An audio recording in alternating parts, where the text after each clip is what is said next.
Hello, isang mapagpalang umaga po sa ating lahat, mga kapatid. Purihin ang Diyos. Tayo ay binigyan na naman niya ng panibagong buhay, panibagong lakas, panibagong pagkakataon. At syempre, bago po tayo magpatuloy sa ating maghapon, kailangan po muna natin mag-aral ng salita ng Diyos. Ano po? So, ang ating pag-aaral po ay pinamagatan pong Last Song Syndrome or LSS. Hindi ko po alam kung familiar po kayo sa term na yun. Ano po? Ang verse po natin ay sa Philippians 4:8, ang sabi po, "Finally, brethren, whatever things are true, whatever things are noble, whatever things are just, whatever things are pure, whatever things are lovely, whatever things are of good report, if there is any virtue and if there is anything praiseworthy, meditate on these things." Amen. Sabi po dito sa ating Our Daily Bread, Last Song Syndrome, they are like earworms. They burrow, they bore in, they attach themselves inside your head. Earworms, a term once used exclusively for insects, is now a name for those unrelenting tunes that you can't get out of your head. So, ang ano daw po, last song syndrome or LSS, ano po, parang po siyang earworms. Yung bumabaon sa tenga natin, they attach themselves, ano po, at katulad nga po ng ano, yung mga common na, ano, cocomelon, ano po. 'Di ba pag araw-araw natin naririnig yung puro cocomelon, 'di ba? Minsan ano, kahit na hindi natin sinasadya or unconsciously, bigla tayong napapakanta, parang inuulit-ulit natin. Kasi naka-attach na siya sa ating tenga, ano po. So, ganun siya, parang ano siya, parang music or yung last song na narinig natin na paulit-ulit, ano po, yun yung parang tumatatak sa ating isip. They say the only way to rid yourself of the insidious infestation is to replace it with another tune, the cleaner song. New words and a fresh tune can crowd out the old. Maybe we could use a cleaner song for thought life as well. When lustful or vengeful thoughts creep into our minds, reading and meditating on God's Word can help us to clean up our thinking. Amen. So, pagka nga po meron po tayo narinig na, let's say, ang last song na narinig natin ng paulit-ulit at tumatak sa atin is mga kabastusan, ano po, minsan unconsciously nakakanta natin siya. So, the way to counter that LSS, ano po, or yung effect ng last song syndrome, ano po, is to listen to another song na maayos or maganda. O, ano, makinig tayo ng Christian songs or godly songs or songs na hindi ano po ano hindi mga kabastusan or hindi masasama yung sinasabi. So the same din po sa ating ano sa ating thoughts or sa ating kaisipan, ano po. Sabi po dito sa ating devotion, kung nakakapag-isip po tayo ng mga lustful or vengeful na mga bagay, ang makakapag-counter din po nun is magbasa po tayo ng makakapaglinis dun sa ating kaisipan, ano po, which is reading and meditating on God's Word, ano po, para malinis yung ating kaisipan. The scripture tells us to love the Lord with all our heart, with all our soul, and with all our mind. Mababasa po natin yan sa Matthew 22:37. And not to be conformed to this world, but to be transformed by the renewing of our minds. Sabi naman po yun sa Romans 12:2. It instructs us to think about things that are true, noble, right, pure, lovely, admirable, excellent, and praiseworthy. Yun naman po yung binasa po natin sa Philippians 4:8. So when our minds wander to evil, the best cleaner is to allow the wisdom of the Bible to permeate us, our thoughts and our hearts. So mababasa naman po natin yan sa 2 Timothy 2 Timothy chapter 3 verse 16. Sabi po, all scripture is given by inspiration of God and is profitable for doctrine, for reproof, for correction, for instruction in righteousness. Amen. So, character is the total sum of all our thoughts, words, and deeds. Ano po? Amen. So, yung character po, hindi lang naman siya binubuo nung mga sinasabi natin or yung mga ginagawa natin. Ano po? Kasi yung ating mga nasasabi at nagagawa, pwede nating ma-filter yan sa harap ng ibang tao. Pero, yung thoughts natin, which is also included in our character, ano po, yun yung tayo lang talaga ang nakakaalam at ang Panginoon, ano po, na doon talaga natin malalaman kung ano ba talaga yung totoong tayo. So, yun nga, kung alam naman natin bilang mga Kristiyano, ano po, binilinan nga tayo ng Panginoon na not to be conformed to the pattern of this world, but be transformed by the renewing of your mind. Sabi po yan ni Apostle Paul, ano po, from Romans 12:2. At yun nga po sa Philippians 4:8, yung verse natin, isipin po natin is yung mga bagay na true, noble, right, pure, lovely, admirable, excellent, and praiseworthy. So, kung tayo po ay nakakapag-isip ng mga hindi maganda at salungat nga po sa alam nating salungat sa pinapagawa sa atin ng Panginoon, the best way to counter that is to meditate on God's Word. Ano po? Katulad dito, magbasa tayo ng salita ng Diyos, mag-meditate tayo sa salita ng Diyos para mabago yung ating iniisip. Kasi mas pagka nag-meditate tayo sa salita ng Diyos, syempre ang mafo-focus sa atin, ay magiging focus natin is yung kanyang salita. Ano po?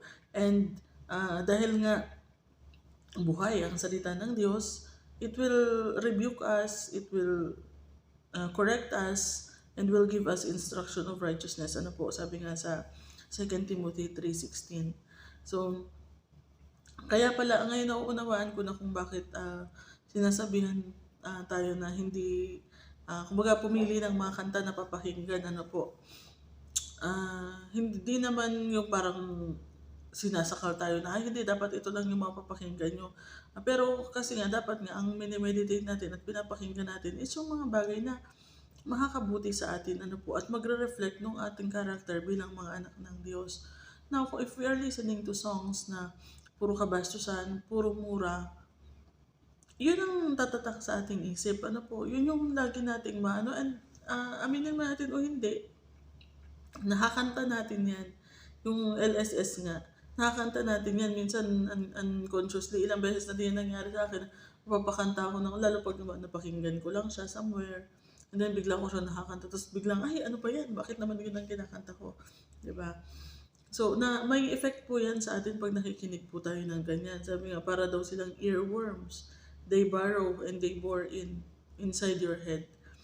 At madalas natin na nakakote ang mga kanta, o diba sabi sa kanta ni ganito, ganyan.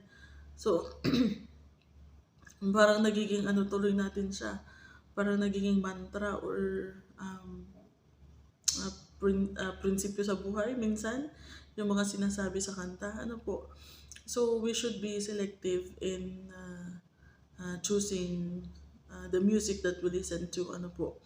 At kung makapakinig man tayo ng mga hindi maganda, at yun nga, parang bumaon sa isip natin, lalo na yung mga lustful, or yun nga, mga vengeful, or mga galit na kanta, na nakaka-steer kasi sila ng emotions, na pagka lustful yung mga kanta, nahahawa ka din, nagiging lustful din ang pag-iisip mo. Pagka galit yung kanta or vengeful, ganun din yung mararamdaman mo, pag nagagalit ka na rin, ano po. And, tawag dyan, parang nagiging mo na siya, parang nagiging okay na sa'yo yung mga ganung kaisipan dahil lagi mo naririnig po. At na-attach nga siya sa ating utak. So, pagka ganun po ang nangyari na accidentally nakapakinig tayo or hindi man natin sinasadya nakapakinig tayo ng ganun, palitan natin, makinig tayo ng words of God, ano po. Ganun din sa ating mga binabasa. Kung nakapagbasa tayo ng mga words anywhere na na may mga mura or may mga explicit words or anything na parang tumatatak sa ating isip, palitan natin ng word of God, ano po. Magbasa tayo ng salita ng Diyos, mag-meditate tayo ng salita ng Diyos, ano po. At makipag-usap tayo sa Diyos, syempre, through our prayers. So, alalahanin po natin yung sabi po dito, character is the sum total of all our thoughts, words, and deed. So yung karakter po natin bilang mga anak ng Diyos, hindi lang po dapat nakikita sa ating pananalita, sa ating gawa, kasi yun ay nafi-filter nga po natin. Ano po, dapat ang karakter natin bilang anak ng Diyos, makikita din sa ating mga iniisip. Lalo pag tayo na lang mag-isa. Ano po. So, amen. So, nawa ay ang ating magkaroon tayo ng LSS dun sa mga godly songs, ano po, at yung mga tatatak sa ating kaisipan ay yung mga salita ng Diyos. At kung maranasan man natin yung mga ganong bagay na ayun nga, merong naiwan sa kaisipan natin na hindi maganda, ipaubaya po natin sa Panginoon. Ano po. Let us, sabi po dito, when our minds wander to evil, the best cleaner is to allow the wisdom of the Bible to permeate our thoughts and our hearts. Amen. So, purihin ang Panginoon. At tayo po ay manalangin. Hallelujah. Salamat Panginoon. Purihin ka, O Lord. Salamat po sa napakagandang paalala, Panginoon. Tunay nga po na napakarami pong mga distractions ang mundong ito, Panginoon. Even through music, Panginoon, na dapat ay gamitin lamang para sa pagpupuri namin sa inyo or sa pagsamba sa inyo, Panginoon. It's already corrupted by the devil, Panginoon. At napakaraming mga deception na ginagawa niya, Lord, para mapalayo kami sa inyo. Subalit salamat sa inyong salita, sa inyong paalala, Panginoon, that hindi nga po kami dapat na nagkakaroon ng last song syndrome ng mga kanta, Panginoon, na hindi kalugod-lugod sa inyo, kundi yung matanim po sa aming isipan is yung mga kanta po, Panginoon, na para mga kantang papuri sa inyo, Panginoon. Mga kantang papuri sa inyo, Panginoon.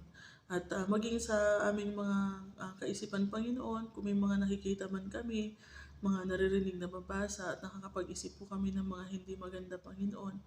Salamat na pinaalalahanan mo kami, Panginoon, that the best cleaner of our thoughts are your words, Panginoon.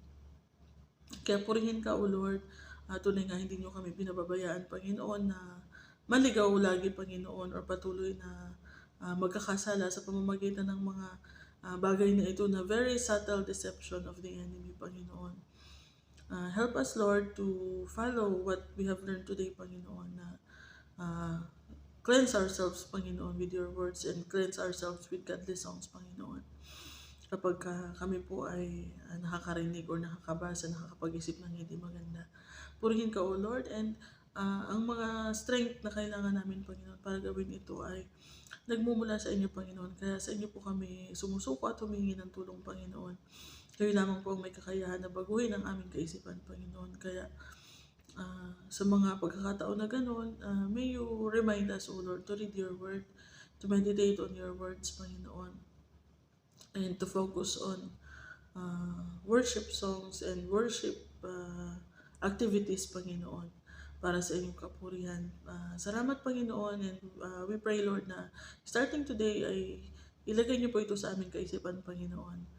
At patuloy po kaming mamuhay, Panginoon, ng buhay na kalugod-lugod sa inyo, O Lord. Salamat, Panginoon. Purihin ka and bless this day as well, Panginoon. Bless niyo po ang aming maghapon, lahat ng hawakan ng aming kamay. Ingatan niyo rin po ang aming mga mahal sa buhay, Panginoon. Bless our colleagues, our teachers, our classmates, and everyone around us, Panginoon. At nawa ay patuloy niyo pong ibuhos sa bawat isa sa amin ang inyong pagpapala na walang sukat kalagyan. Salamat, Panginoon. Purihin ka, sambahin ka. In Jesus' name. Amen. So, ayun. Maraming salamat po sa inyong pakikinig. Ingat po tayo sa maghapon and God